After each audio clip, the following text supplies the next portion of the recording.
Paglalaban ko paglalaban.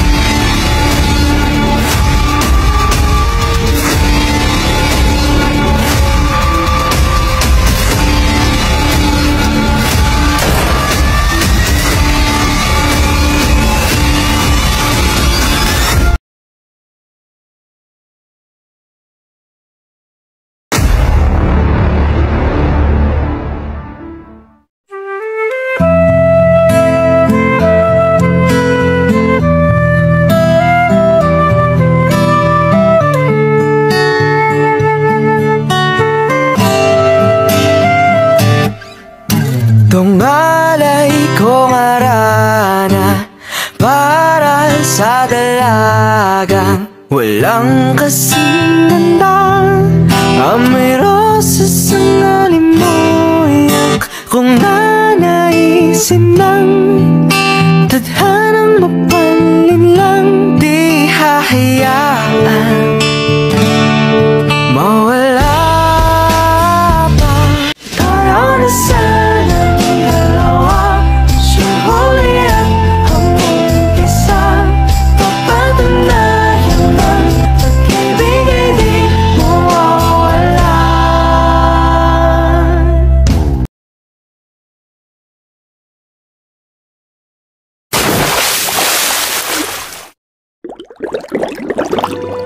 Magandang araw sa inyong lahat. Ngayon ay inaanyayahan namin kayong samahan kami sa isang makabuluhang paglalakbay sa kasaysayan. Ang pagsasapelikula ng ilang biling tagpo mula sa Noli Me Tangere. Nobelang isinulat ng ating pambansang bayani na si Dr. Jose Rizal. Ang Noli Me Tangere ay hindi lamang isang kwento ng pag-ibig ni Crisostomo Ibarra at Maria Clara.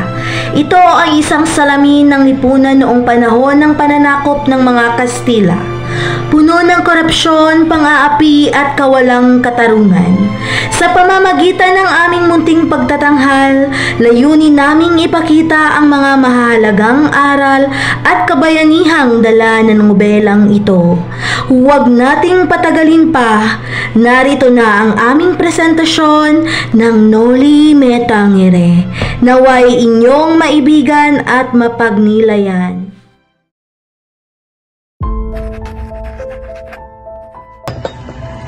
Hindi ba ninyo batid na marami sa mga Indio ang mangmang? Padre Damaso, hindi niyo ba rin batid na nasa tahanan tayo ng isang Indio? Maaaring masaktan mo si Kapitan Tiago. Matagal nang ipinagpalagay ni Tiago na siya ay hindi isang Indio. Inuulit ko, wala nang makakatalo sa kamangmangan ng mga Indio.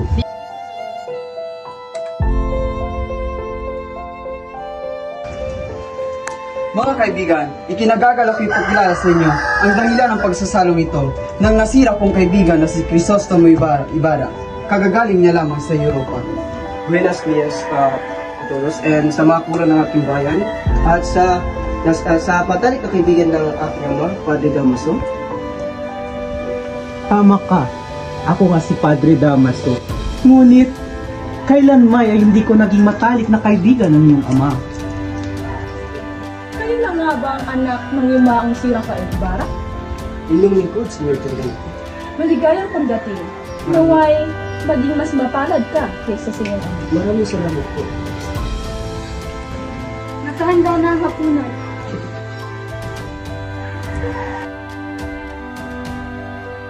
Wala ka bang mga mata? Meron po, Senyora. Mas malinaw pa kaysa sa inyo, ngunit ako ay nakamasid sa inyong kulat na buhok. Senyor Ibarra, halos 7 taon kayo na malagi sa ibang bansa. Ano ang pinakamahalagang bagay ang nakita niyo? Nang natutunan ko ang kasaysayan, nalaman ko ang kalayaan o pagkaalipin ng isang bansa ay nagdidikta sa kahalagaan at pag-hihikaw sa iyo. Nagawa mong lustayin ang iyong yaman para lamang dyan? Wala ka bang nakitang mas mahalaga? Isa kang bulag.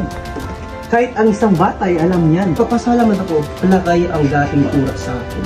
At lubos ng ipagpaumiin dahil kakarating ko lang sa mahabang biyahe. At may importante pa ako lalakayin para sa Espanya at Pilipinas. Huwag ka muna umalis, darating pa si Maria Clara. Ibisitahin ko na lang siya bukas. Sa ngayon, may importante pa akong lakad. Kita nyo na? Ganyan ang nangyayari sa mga kabataang pinapadala sa Europa. Nagiging mapagmataas, nagiging mayabang, kaya nararapat lamang na ipagbawal na ang pagpapadala ng mga kabataan sa Europa.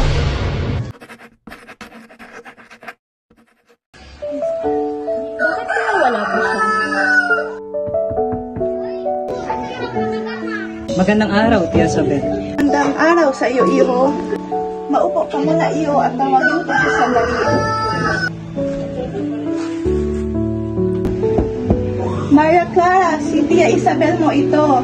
Pasok po kayo, Tia. Iha, andito na si Crisostomo. Pag-ihintay mo ba siya? Hindi na po, Tia.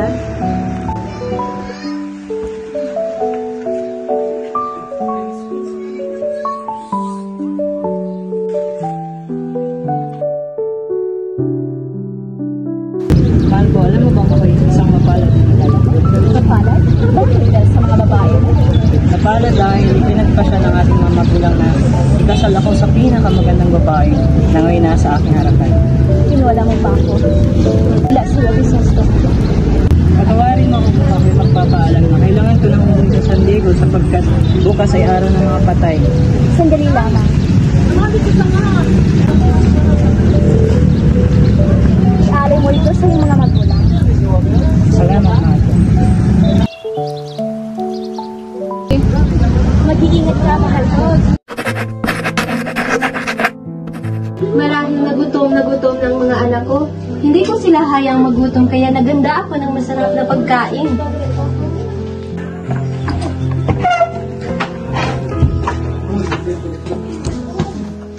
May makakain ba? Mayroon! Nasaan? Narito na!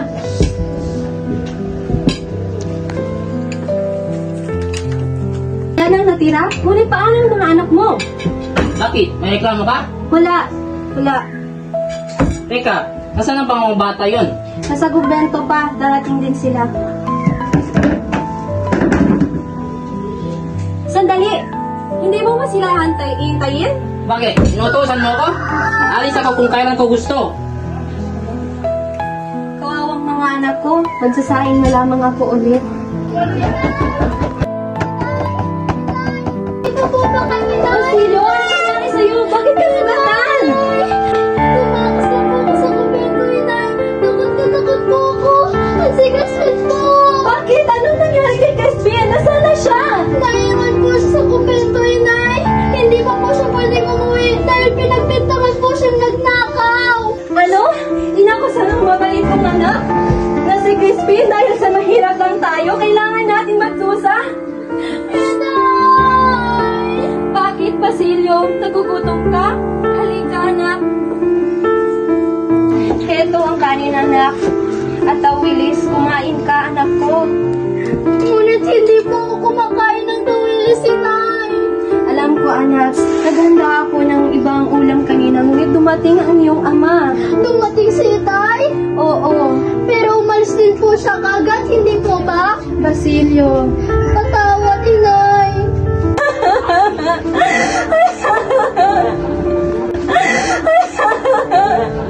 Diyos ko! Ano bang gagawin ko?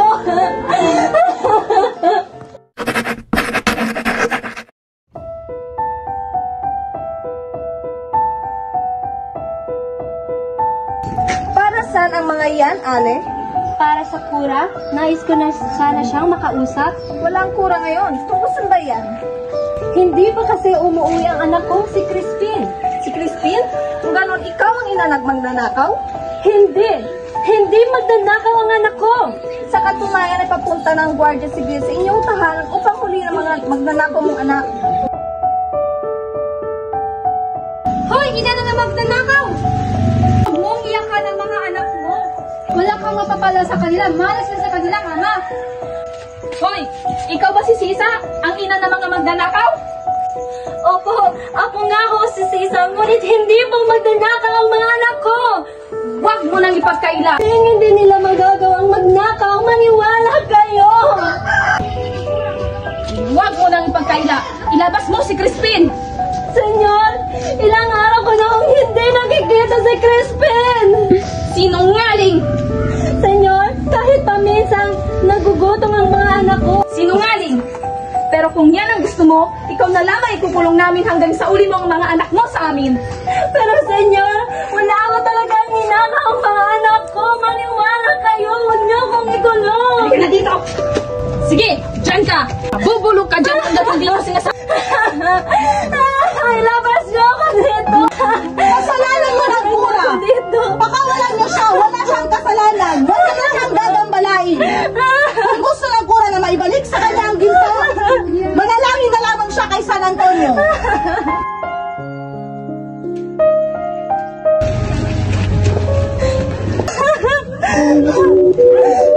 Dugo! Ano to? Dami, di ba sinyo? Dugo! Bakit may suga? Anak ko! Dugo! Maria Clara, kamusta na kayo ni Ibarra? Kami ni Ibarra? Anong kami ni Ibarra? Hindi ba't kakarating lamang niya? Oo. Sa katunayan ay papunta na siya dito ngayon at sabay kami mamilis ka. Wow! Oh, Crisostomo, nandito ka na pala. Maaari na ba tayong bumalis? Kung iyan ang nais mo.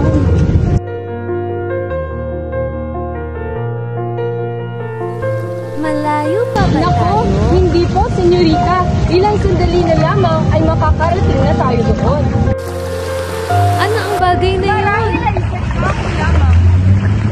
Ah, kahoy lamang pala. Sandali lamang ay aking titignan. Ay, isang buhaya! Kaya pala nauubos na ang mga isda sa dagat dahil may buaya. Kailangan nang mamatay ng mga buaya. Crisostomo, nanganganib ang buhay niya. Huwag kang mag-alala, mahal. Pinaligtas ko siya.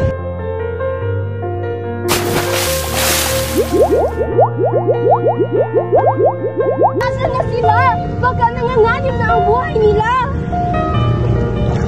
Ligtas sila! Ligtas sila! Isa kang tunay na bayani, Ibarra! Mabuhay ka! Maraming salamat sa pagligtas sa aking buhay, Dunya Ibarra. Sa oras na kailangan mo ng tulong, makakaasa ka ikaw ay aking tutulungan. Oh, Doña Victorina, kayo pala. Magandang araw, Kapitan Tiago at Isabel. Tuloy kayo.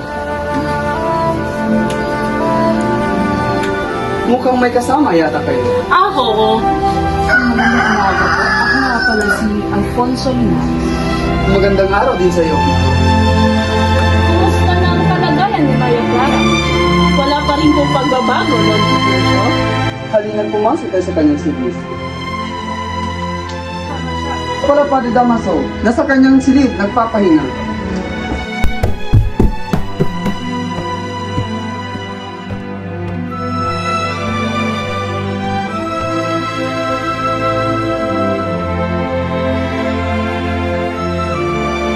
Iha, kumusta lang yung pakiramdam?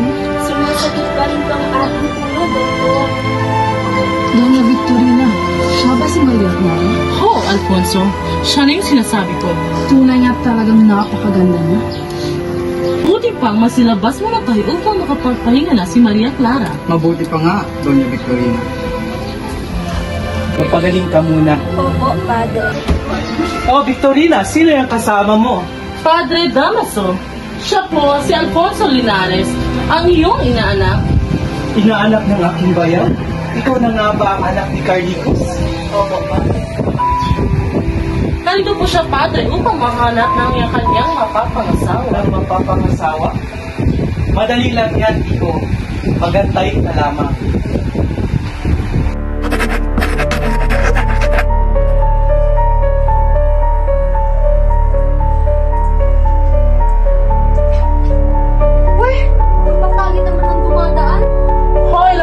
Kami yung pinarilingan mo? Bakit? Natamaan ka ba? Hahaha. Anong sabi mo, labandera? Gusto mo laban ko yung kulot mong buhok? O gusto mo plantsahin ko pa? Hoy, matandang makukulang. Kung makapagsalita ka, akala mo kung sino kang maganda. Anong sabi mo? Gusto mo magtuos tayo? Hindi kita uurungan. Magsitigil nga kayo para kayong mga bata. Hoy, Alperes, pagsabihan mo yung matandang makukulang mong asawa. Tumigdi ka lang, babae. Tara na, Victorina. Wala tayong mapapala sa mga iyan. Pilay na peking magagamot. Hoy, Tiburcio, hindi mo bang lalamangan ang Alperes na yon? Mukha pa akong may laban sa kanya. Alfonso, binabalaan na kita. Kung ayaw mo mapakasal ka, Maria Clara, at hindi naman nila malaman ang iyong mong pagkatao.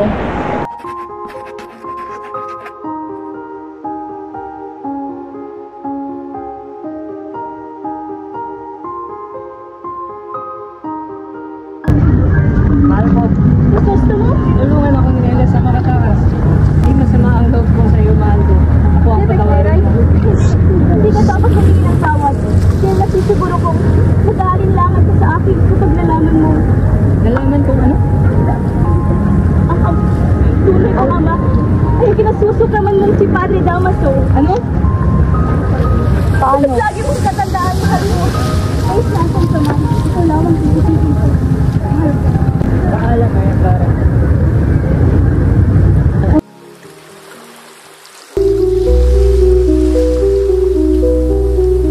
Saan tayo tutungo? Sa kaibigan ko po sa Magdaluyong Senyor. At pagkatapos, Mamumuhay po kayo ng tahimik sa ibang bansa. ako lamang, hindi mo ako sinungan. Para saan ka? Para makabawi ako sa kasalanan ng May paparating, magtago kayo gamit ang mga damo. Marunong lang po ba kayo sumagwan? Oo. Iligtas niyo po ang iyong sarili at ililigaw ko sila.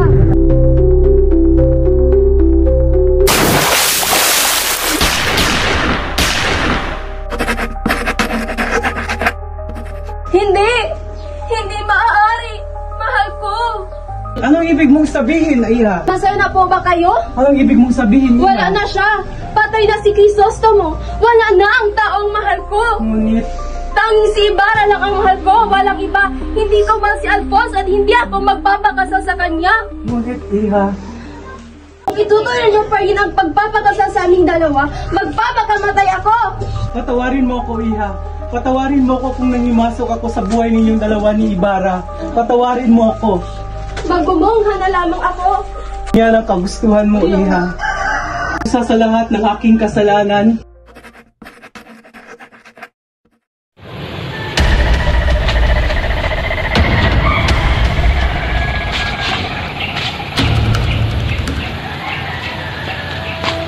Nay! Nay! Nay!